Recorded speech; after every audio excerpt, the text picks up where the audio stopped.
tayong lahat. Mayong hapon sa tanan.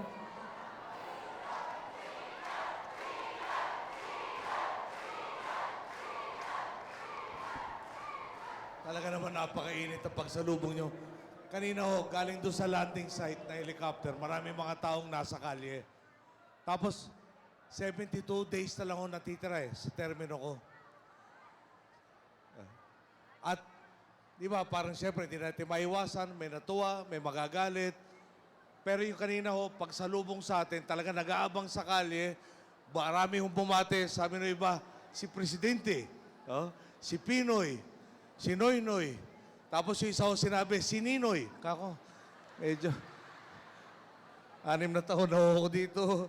Di pa tayo kilala masyado, pero okay na rin ho yun dahil kinumpira tayo sa idol kong tatay ko, kaya thank you very much. Ayan lang po yung batiin ko ating mga kasamahan, si Mel Sarmiento, ating kalihim ng Interior and Local Government. Mel, baka pwede kumaway ka lang konti. Mel, dito lang, huwag ka na magtago dyan. Shy rin ho si Mel eh. Kalihim natin ng Interior and Local Government, si Mel Sarmiento.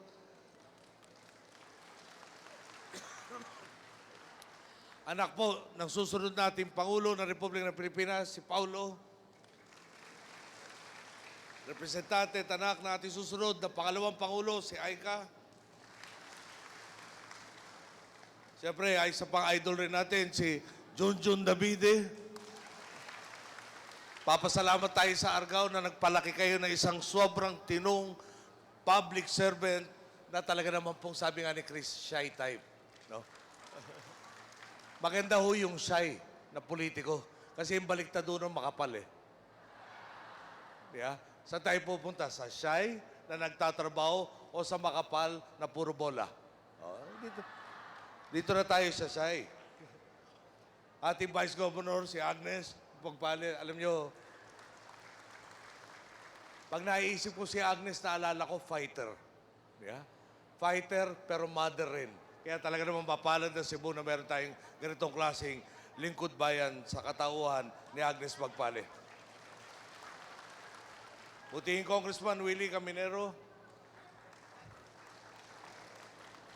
ating pong baliktad ho, kailangan ko tanggalin para mabasa pag malita sulat eh. Ating rin po, Tata Salvador, ating po Vice Mayor Stanley Caminero, Board Member PJ Calderon. Siyempre, laking tinutulong ho sa akin ng ating Ate Chris. No? Kaya maraming salamat sa iyo, Ate Chris. Mga pinalangga kong kaigsunan, maayong hapon sa tanan. Kailangan ko naman huy salamin ko para makita ko naman kayo.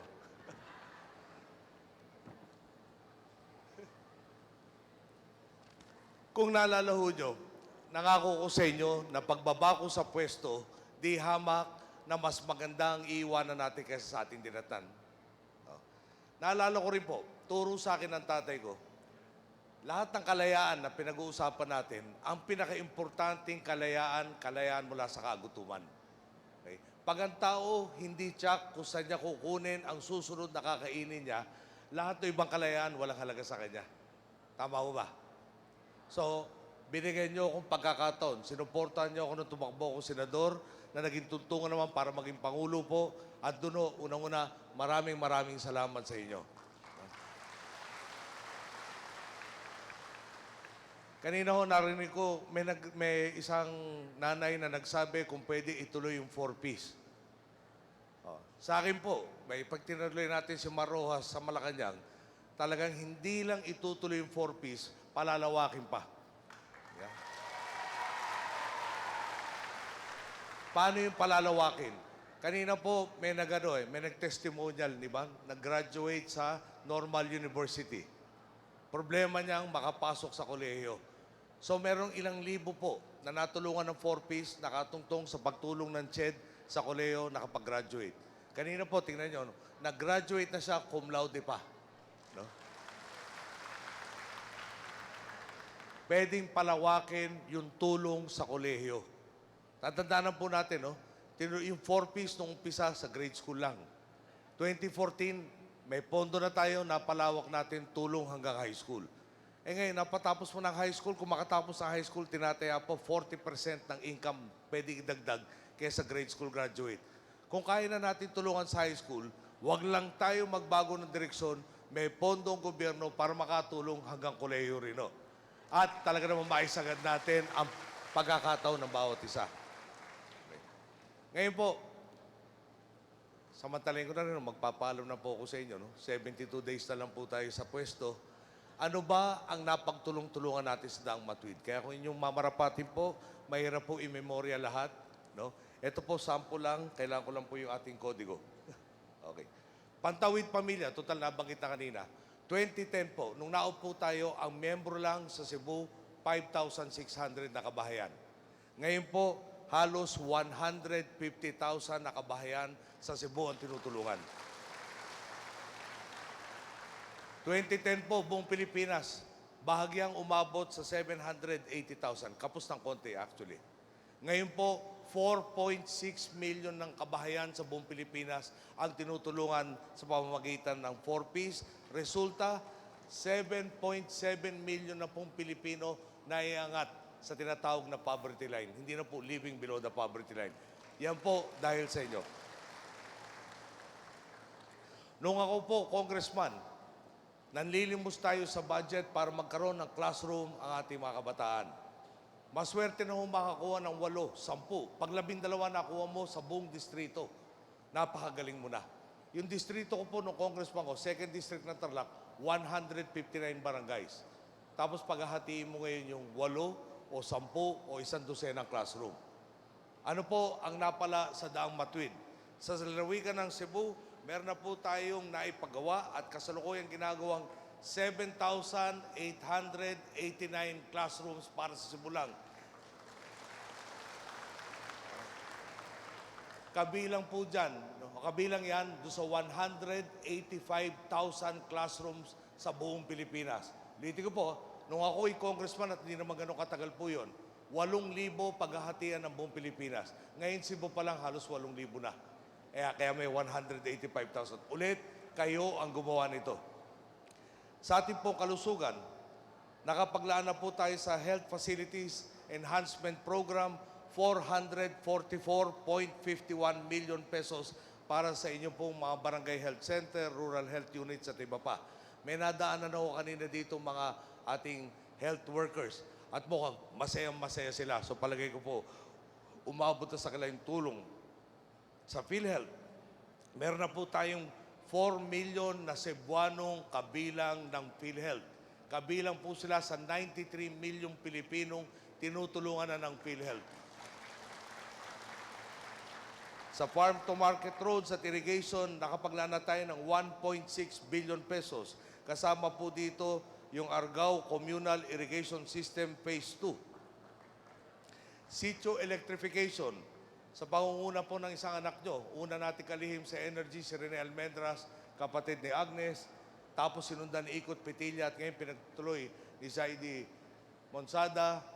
Meron na pong 2,117 sitio sa lalawigan ng Cebu na energized na. Ang report sa atin, 100% na pong may energy ang lahat ng sitio ng Cebu. Sa totoo lang po, yung unang target noong 2011, nilista, sinong sitio ang walang kuryente? 32,441. Ang na-energize na po, 32,688. At meron pa ang susunod na 1,500. Yung talagang hindi pwede ikabit sa grid. Masyadong malayo. No? Sila ho, magkakaroon ng renewable energy. Solar ang gagamitin natin para magkakuryente na rin sila. Sa infrastructure po, nabanggit na ng ating butihing gobernador, 2005 hanggang 2010, ang nailaan na pondo ng national government para sa Cebu, 12.6 billion. Sa Daang Matuwid po, 34.8 billion mula 2011 hanggang 2016 ang infrastruktura nyo. Nandiyan rin po ang mga bago nating mga proyekto tulad ng Mactan Cebu International Airport. Mula ho 4.5 annual passenger capacity dadaan sa Cebu Mactan. Ngayon po tinataya aabot ng 15 million pag natapos na po itong proyektong to. Ongoing na po ang construction ng inyong passenger terminal building. Okay. Natapos na rin po Mactan Island Circumferential Road, Sering Osmeña Boulevard, kabilang sa 18,000 kilometers of national road, 107,000 lineal meters of bridges dahil ulit sa inyong pong pagtitiwala.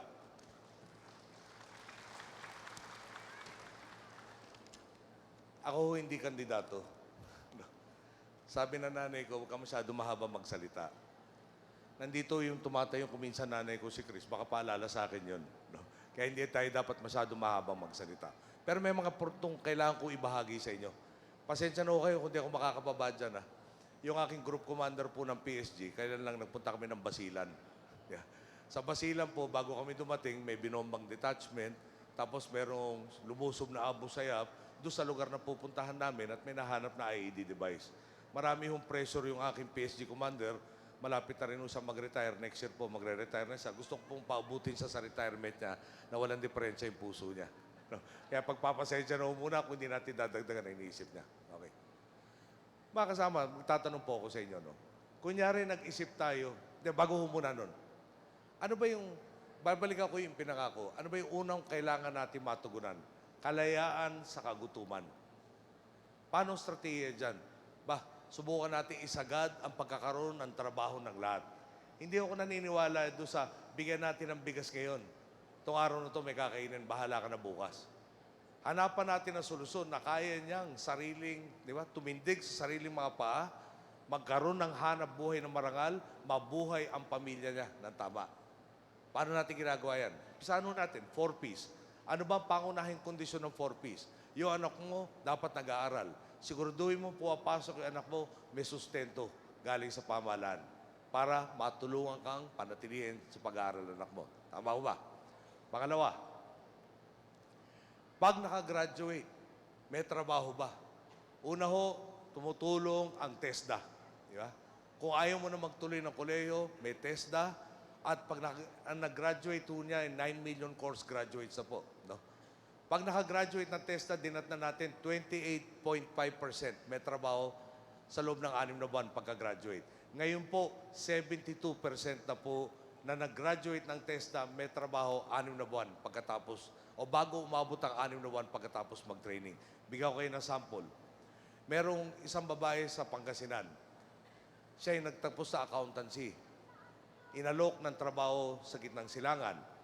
Pagdating niya doon, sabi sa kanya, paalis dito, gagawin kang kahera, cashier. Pagdating doon, naging domestic helper, contract substitution. Pinahirapan pa nung kanyang tinutuluyan. Nakatakas, natulungan ng embahada natin, nakauwi ng Pilipinas. Ang testimonya po niya, hindi niya alam no, kung ano pa mangyayari sa buhay niya. Malamang, umutang siya para makabiyahe, para mapuntahan itong trabaho kung sana magdudulot sa kanyang kaginawaan. Minala siya doon. Malamang pag-uwi niya, paano ko babayaran tong utang na to? Gulong-gulo raw ang kaisipan niya. Ang sabi sa atin, nag-iisip na siyang magpatiwakal dahil di niya makita paano ba siya aangat doon sa suliranin niya. Nabanggit sa kanya, pag-uwi, may mga scholarship program ng gobyerno, kasama na dyan yung sa TESDA, pumasok siya sa wellness, massage, tsaka na therapy, na 2 kurso ang pinasukan niya. Nakakuha siyang trabaho sa isang spa. Doon sa spa, magaling siyang trabahador, naging operations manager. Pagkatapos siya naging operations manager, natutunan niya yung buong negosyo, nagtayo siya ng sarili niyang spa. Yung spa po niyang negosyo, 4 na po ang branch ngayon sa Pangasinan.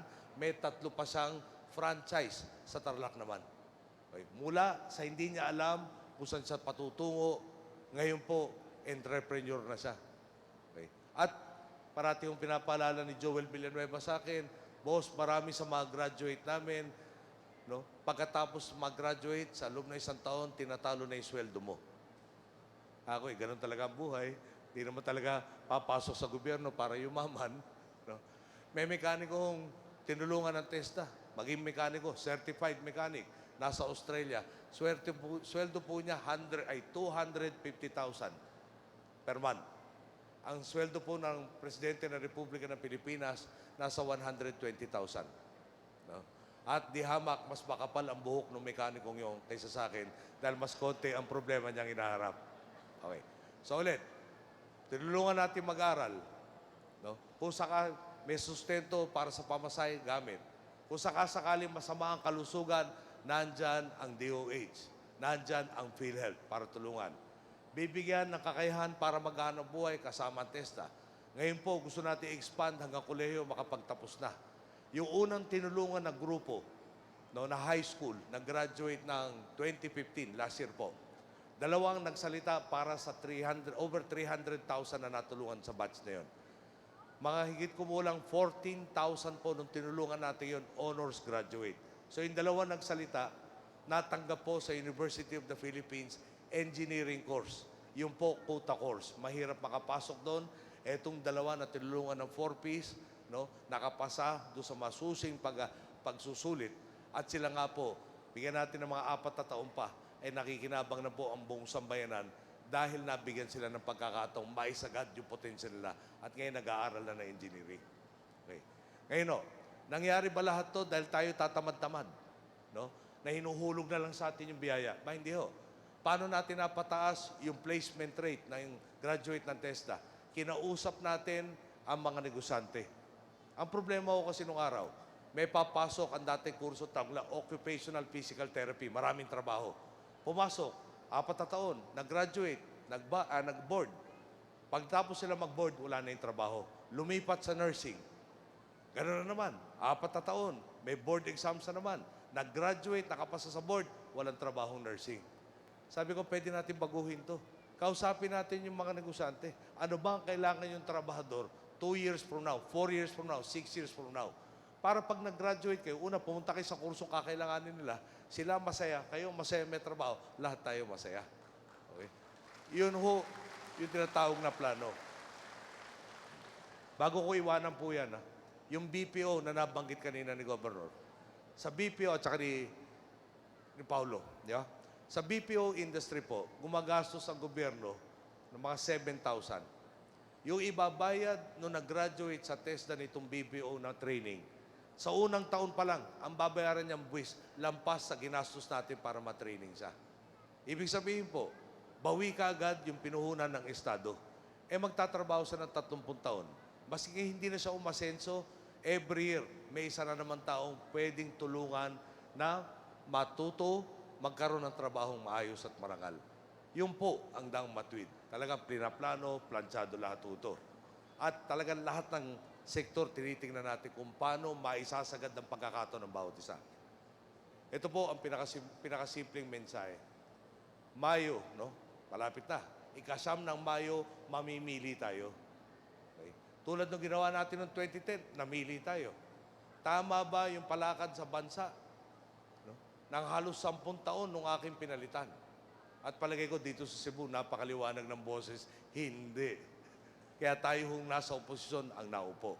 Ngayon po, siyempre, importante, lahat ngayon, lahat ng kandidato lumiligaw na silang pinakamagaling na anak ng Diyos. Tama po yun. Importante po, kunyari lang po, tayo nag-isip magnegosyo, magtatayo tayo ng restaurant. Siyempre, yung restaurant, importante, masarap yung pagkain. Tama po ba? Pag yung restaurant mo, pangit ang pagkain, wala kang customer. Maliwanag.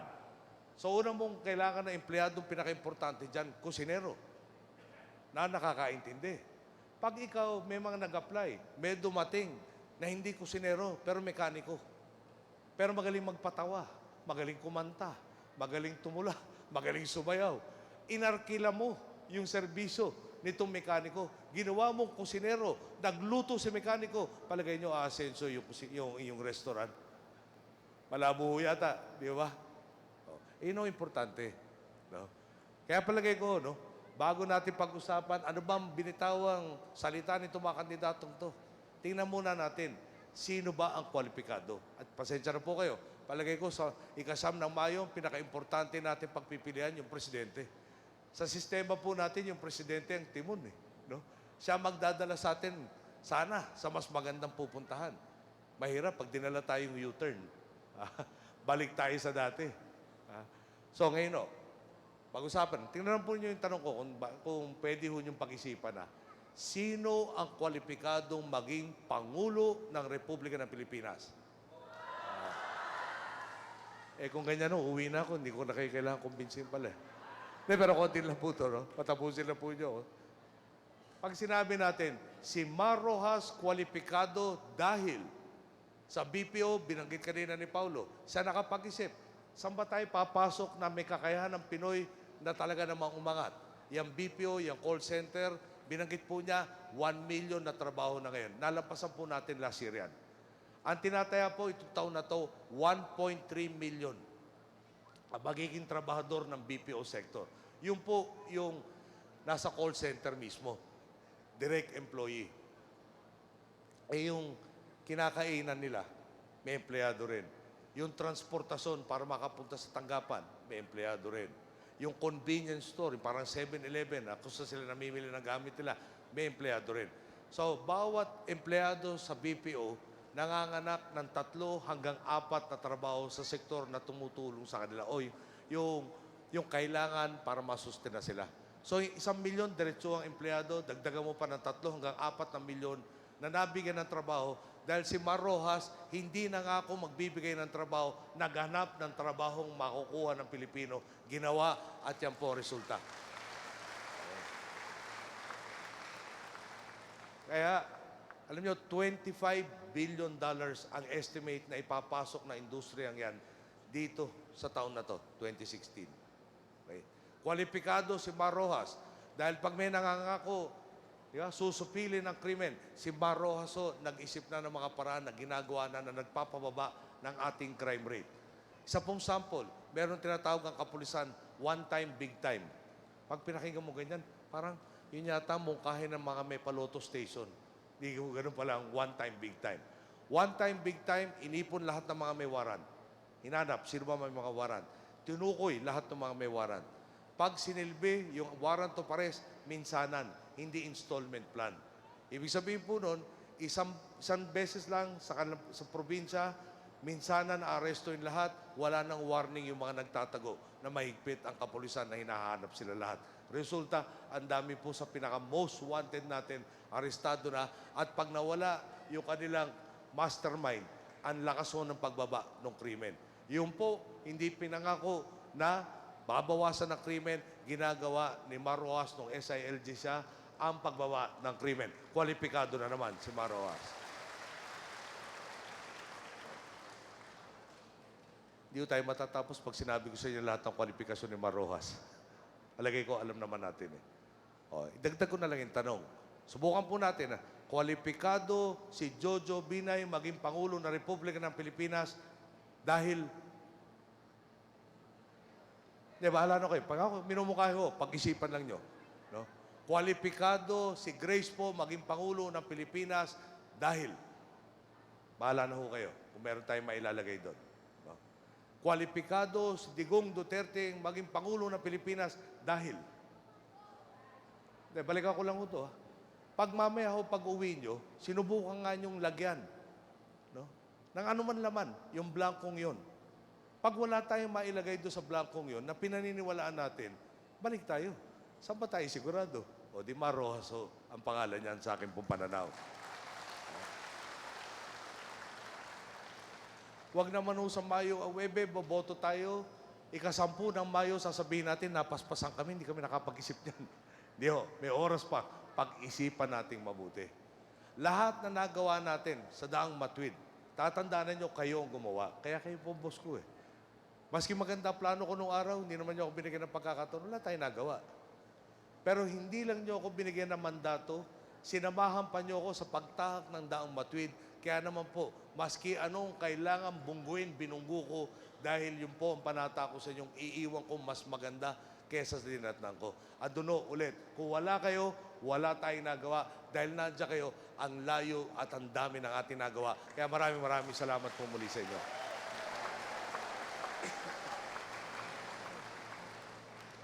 Talaga nadadama ko na po yung ina ko bubulong eh. Lampas 10 minutes na. Okay. Pero kailangan kong iwan sa inyo to. Etong huling 2 araw to, talagang sobra po akong talagang nagagalak. Dahil talaga napakita sa akin yung resulta ng lahat ng pinagpaguran natin. Ano nyo, nakita ko yung litrato ko noong 2010 eh. June 30, 2010. Tapos tinitingnan ko yung buko at yung buko ngayon eh. Buko noon, buko ngayon. Sabi ko, ang hindi lang nagbago yung suklay ko. Pero nung araw ho, baka 5 minutong suklayan, ngayon po, pwede na sa 1 at kalahati. Okay. Ngayon o, anong napala nung pagod, pawis, sama ng loob, dugo na binuhos natin dito? Galing po kami, nasa Bacolod do kami, tumuli kami Negros Occidental kahapon. Nandun po ako sa airport nila, alam nyo, nasa Silay. Wala na po sa Bacolod City. So medyo gabi noon, nung dumating kami, pero nagugulat ako, sabi ko, hindi ko maalala tong karsadang tong Mala Highway. No? Parang katulad na nung Star na tollway sa Southern Luzon. Pagkatapos po nun, di nakailang balik-balik naman po tayo sa Bacolod eh. Dati yun, nung nangampanya ako ng senador, parang iisang karsada yung binalik-balikan namin para makausap lahat ng kakausapin. Mga 13 kinausap namin grupo, isang karsada lang dinahanan namin, nakausap na namin lahat. May ngayon no, meron silang tinatawag na Bacolod East at saka Villa Angela ho yata ang pangalan na lugar sa Bacolod. Pinakain kami kagabi ni Governor Marañon doon sa kanilang lugar. Marami hong mga restaurant, pangalan Marketplace. Yung Marketplace, oh, may restaurant ang pangalan Entings. No? Ngayon, oh, maliban doon sa masarap yung pagkain, unang-una, parang kaliwat kanan yung mall. Na dati, di ba, para sa probinsya, magkaroon ka ng isang mall, malaking bagay. Ito, kaliwat kanan. Siyempre, yung Cebu, asensado na eh. Pero dito nga ho sa Bacolod, parang lumawak bigla yung Bacolod. No? Nakakausap ko si Governor Freddy Marañon, sabi ko, Manong, hindi ko maalala itong kaling to, iba ba dinadaanan natin? Sabi niya, yan ang bagong diversion road namin para mas maayos yung biyahe mula airport papunta ng Bacolod. Okay. Ano po importante nakita natin doon? Meron pong biniling lupa ang Mega World at saka ang Ayala. Doon po sa bayan ng Talisay, sa Negros Occidental. Yung bayan po ng Talisay, pangkaraniwang bayan na agricultural, maski anong parte ng Pilipinas, halos pare-pareho. Dahil nung tatayo yung Mega World at saka yung Ayala, tinatayo pa lang, bakod pa lang ho nandun eh. Nagtaasan na yung presyo ng lupa doon sa lugar. Nagtaasan yung presyo, dumagdag yung kita ng munisipyo ng Talisay sa kanilang real property tax. Dahil tumaas yun, meron sila sa Special Education Fund kung saan tinutustusan nila yung mga mag-aaral nila sa makagamitan. Merong free meals, no? Yung pinapakain yung kanilang kabataan hanggang grade 4. May dagdag na aumento yung kanilang mga teacher. Ulit, dahil nakikita na, napaasenso, etong bayan nila, inumpisa nung Mega World, inumpisahan nung Ayala, bakod pa lang nakatayo, no? Medyo talagang naangat na yung Talisay. Ano ang punto ko nito? Bigyan ko pa isang halimbawa. Sa Maynila naman, Food Terminal Incorporated. Pagkatagal-tagal, nandyan yan. Halos walang silbi. Tinanong ko noong unang parte ng termino natin, sabi, Sir, ibenta na natin yan. Pag binenta natin yan, makikita na yung assets sa gobyerno gusto natin ma-develop. Ang magde-develop private sector. Sabi ko, magkano natin maibibenta? Sabi nila sa akin, 11,000 per square meter. Sabi ko, sandali lang. FTI, ito. Isang bakod ang pagitan, Bonifacio Global City. No? Bakod lang ang pinag-usapan, 11,000 dito, 35,000 per square doon. Lugi naman yata ang gobyerno.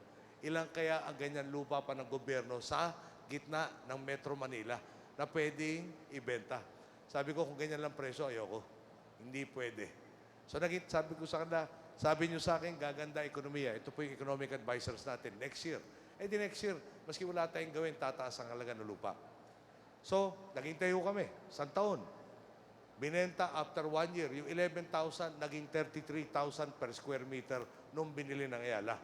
Nung binili ng Ayala, pinagtawaran pa sila. Ang mahal ng pagbili nyo dyan. Ngayon po, 150,000 na per square meter. Nagtatayo pa lang sila ng mga gusali dyan. Okay. Yung ginawa doon sa Talisay, binakuran pa lang, yan ang masasabi natin. Nung pag-upo ko po, dapang-dapa ang Pilipinas. Ngayon, Asia's Rising Tiger. Natuto na tayong tumayo. Natuto na tayong lumakad. O di parang gano'n. Lumalakad na po ang ekonomiya pakasenso sa Talisay. Marami pang ibang lugar sa Pilipinas. Susunod naman mangyayari, aarangkada tayo. Tatakbo na tayo. Yung lote pa lang ngayon na may bakod, magkakaroon ng mga gusali, magkakaroon ng trabaho, magkakaroon ng iba't ibang paggamit na talaga naman pong makikita natin trabaho ng Pilipino, pagangat ng kabuhayan ng Pilipino, pagdagdag ng kakayahan ng gobyernong makatulong pa may pampondo rin tayo dyan sa college na pagtutulungan natin mga nasa 4Ps ngayon. Pero may pero.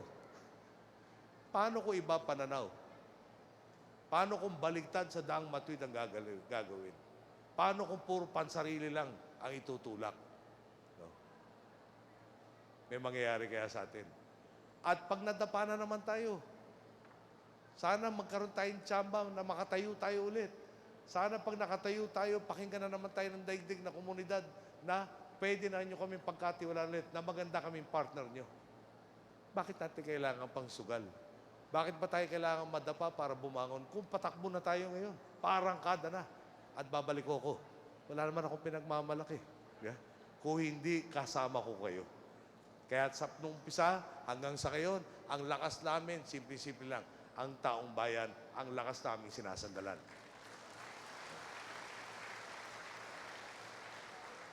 "72 days from now, no? Bababa na po ako sa pwesto, pareho tayong mga ordinaryong mamamayan. May dudulo kayo sa aking problema, kung kaya ko, bakit hindi ko kayo tutulungan? Pero bawas na po yung kakayahan ko dahil ordinaryo po akong mamamayan. No?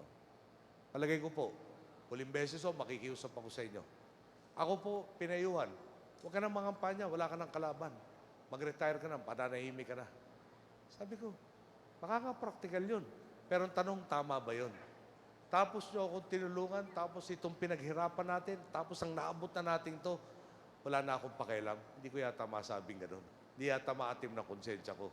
Kailangan, pag nagkahiwalay tayo, naiwan ko kayo, sigurado ang kalagayan nyo na hindi lang maganda na, pero talaga naman paarangkada na ang pag-angat natin dito sa buhay. Paano natin gagawin yan? Kayo pong nandito, kanina binanggit na nga nyo, si Mar Rojas ang kwalipikado.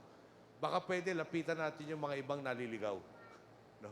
Paalala natin kung ano na ang dinaanan. At yung, di ba may kasabihan noon, para makita mo ang paroroonan, tingnan ang pinanggalingan. Paalala natin doon sa naliligaw natin mga kababayan. No? Kung saan sigurado tayong magpapatuloy ang pagbabagong nangyayari sa ating bansa. Kailangan ko po ang tulong nyo, kailangan ko po makalapit, makakatok sa bawat puso para masigurado natin yung kinabukasan ng susunod na salinlahi, hindi natin sinusugal. Hindi natin dinadaan sa tsamba. Yung sulit raw talaga yung pinaghihirapan. Kailangan nung paghirapan natin to para talaga namang hindi lang mapantayan ang ginawa natin sa pagtahak natin ngayon, malampasan pa. Mangyayari yan kung tayo po, tulad ng dati, magsama-sama at magtulungan. Bahala, sabi sa akin ng aking mga magulang, magtiwala ka sa mga kababayan mo. Mangyari na mangyari, parating tama ang gagawin nila. Yun po, maniniwala ko, maasa po ako sa inyo, pagtulungan natin, garantiyahan na talagang lalo pang gagandang ating minamalay ng bayan at ang ating buhay ng ating mga kababayan ay talagang masisigurado. Magandang hapon po. Maraming salamat sa inyo lahat.